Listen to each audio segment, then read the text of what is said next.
Republican Congressman Steve King is a member of the House Tea Party caucus and joins me now. Sir, it's nice to have you on this morning. And I want to ask straight up, does a letter like this from dozens of conservative lawmakers send a signal that there's no point in working towards compromise on Capitol Hill?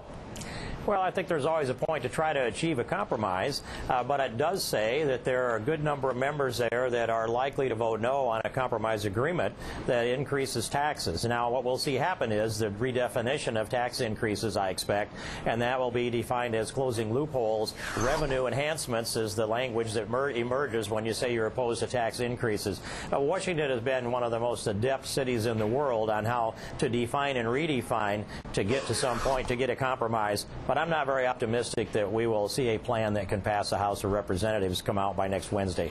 In your opinion, do you think that reports, though, from members within your party are softening on tax hikes might be the example of Republicans moving away from the Tea Party revolution that gave you the House majority last November? I don't know that it's moving away. I have seen, I think, some movement within our Republican conference that is, let's say, more open to negotiations than I would expect they would be. And I think some of them probably regret it. I think some of them probably regret that they didn't see the principles that were being compromised along the way, because it's hard to get back to a principle once you leave it, even if it's for $1. It's hard to stand on a dollar figure, too. A dollar figure is never a principle. That's always negotiable. And so that's why we see the numbers shift a little bit. We also see the redefinition part. I think that in the end, though, we should be thinking about it in these terms.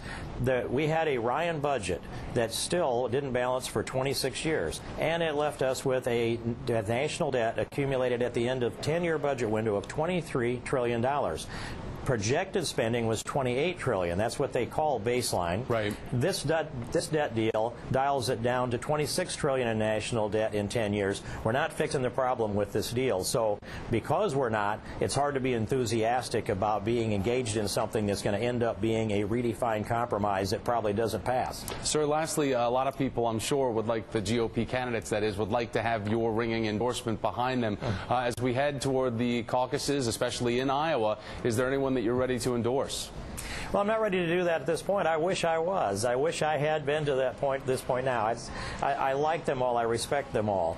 And a couple of things that are missing, and one of them is a transformative economic proposal, a transformative tax proposal. Why don't we take all tax off of productivity in America and talk about how that transforms this problem that we're in? And another one is just a lack of articulation of that vision. Ronald Reagan articulated the shining city on the hill, and he did that all of his political life. We knew he believed it. He saw that vision. I haven't seen that yet at this point. I hope both of those things can come together, and soon. Congressman Steve King. Sir, thanks for your time this morning. I appreciate it. Thank you very much. Newt Gingrich.